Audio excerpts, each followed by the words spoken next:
Well, John, here we are, edition 3 of Unscripted. Yes, we are. Yeah, so anyway, thanks for taking time again.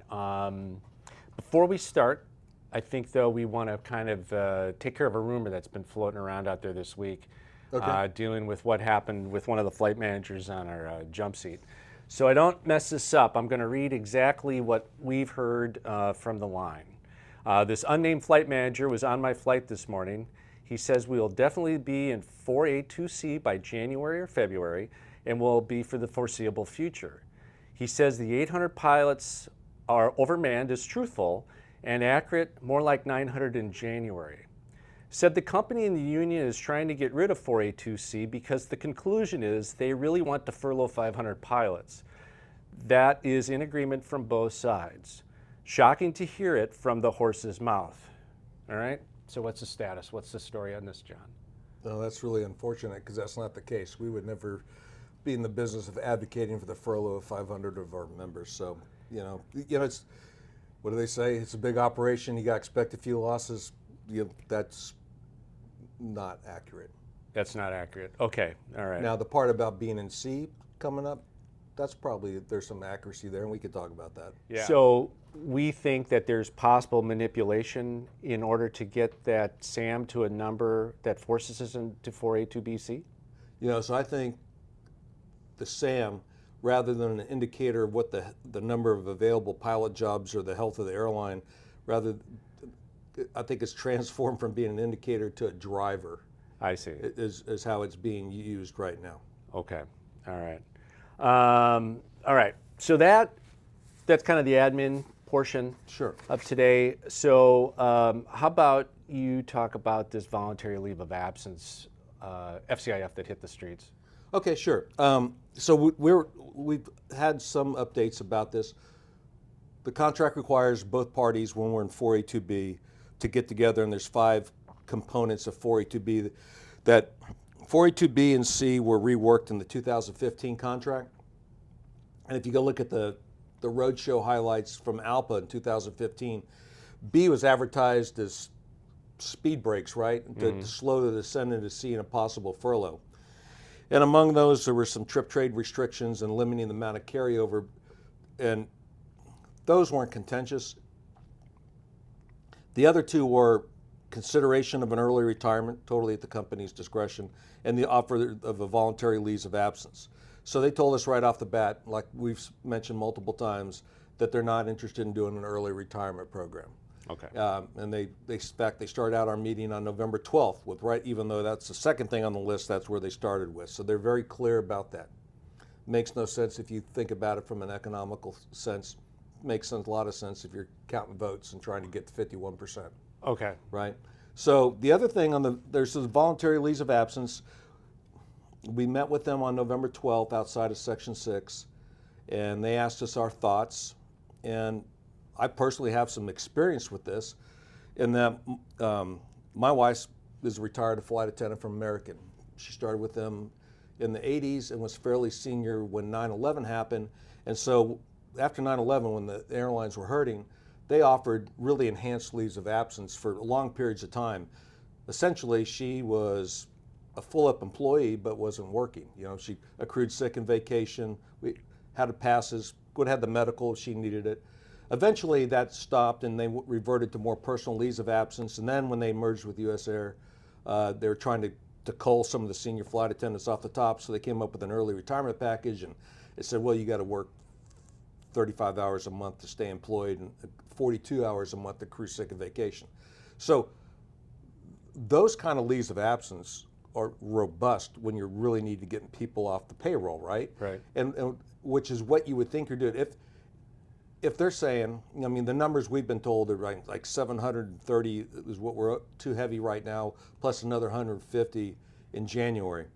So I was on the texting with my son last night. The bottom seniority number at United is 17,515. That might not be entirely accurate because they just hired 35 more people on Monday. But if you take the 800 or whatever and divide it by our pilot group, that's about 16% overstaffed. So if you applied that to United, you're talking like over 2,800 pilots. So do you think that United's management would carry 2,800 pilots too many if they didn't need to? No, they would be doing all sorts of things to offload those pilots off the rolls. Right. And so it seems to us that the leave of absence program that came out isn't commensurate with the stated staffing problem. We mentioned things like, hey, how about let them go fly at another 121 carrier? And we understand the thing about the seniority list. They opted not to do that, although they entertained it. It looked like for about a half a second at the table, but that ended up not being in there. We even asked about unlimiting the USERRA for any pilots that that wanted to go serve out their military, maybe finish out and get an active duty retirement and come back. That didn't show up. And I think the big tell, if you look at it, is they did remove the restriction you have to check in every 90 days, but they're limiting it to 17 months. Do you have any idea why they limit it to 17 months? Well, let me see. Would it have to do anything with training in an 18-month window? Right, only because I told you that. Right. They're gauging it on where you fall in your recurrent training cycle. Now, does that mean that maybe they think they might need these people back sooner than later? Right. So they offered are offering in both seats of the 7.5, both seats of the Airbus in Memphis, and the Memphis 7.6 captain. So, it's kind of like they're hedging their bets both ways. There's no, we didn't bring this up, but we talked about internally, that maybe there should have been a seniority component within those categories. But I think the way that they're constructed, they're not going to have a whole lot of takers on it. So we think it was a disappointing effort. They were free to put it out. We told them go ahead and put it out, and that plus how they respond on early retirement is it calls into question for us what's really going on with the staffing. Got it. Okay. Got it. All right. All right. Anything else that before talking about what you want to do in Philly next week and what the goals and objectives for the next round of negotiating is? Yeah. So this is some interesting news, and we found out about this on Tuesday, and we briefed the MEC yesterday. Top of mind right now for everybody is the SAM. And over Thanksgiving weekend, Marty Harrington, our PSIT chairman, was looking at the stated SAM number for December, and it's like, man, it's not adding up, or it looks very different from before. And it was noticeably lower, like an hour and a half lower. And so he called one of his counterparts over at the company and was informed, yes, they have changed the way they're calculating the SAM. So they've been doing a certain algorithm, if you will, a certain calculation using certain variables for, I'm figuring a year and a half, somewhere around that line. Right, so this gets really confusing. There's the SAM that's in the 2015 book. Yep. There's a SAM that was going to be in the TA had it passed. And then there was this agreement that's been published in the SIG notes since June of 2023. Okay. Which basically said they'd include all the regular lines and the secondary lines as long as they were above 68 or 85. Sometimes, pilot on a secondary line could say, I only want, they could have a much lower number, and that thing would have drugged down the SAM. So they changed the way they're calculating it to their advantage, I'm assuming. Certainly wouldn't be the pilot's advantage in this day and age. Well, it makes the SAM lower. Okay. It does. All right. And basically what they're doing, and I've got the sheet here in front of me, but they were using 68 as the threshold. Now they're going to go to whatever the lower limit is of the secondary line is in the C position. Until if we hit the C, then we'll just go to the lower C limit. So for example, here's the example they provided us. A 4-week bid period's 767 Memphis secondary line range is set to 60 to 68 credit hours. Therefore, any secondary line whose BLG is below 60 hours will not be included in the SAM. All secondary lines whose BLG is at least 60 would be included in the SAM. So you can see it drifted further south. Now the alternative, which they pointed out in the email, was, well, they could go 2015 book, which would make the SAM lower, even lower. Mm-hmm. So they're doing us a solid, right? I guess. I guess.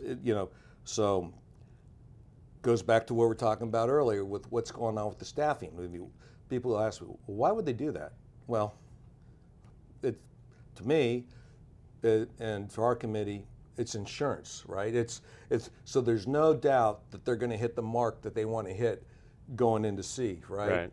And the PSIT builds to targets, and it's.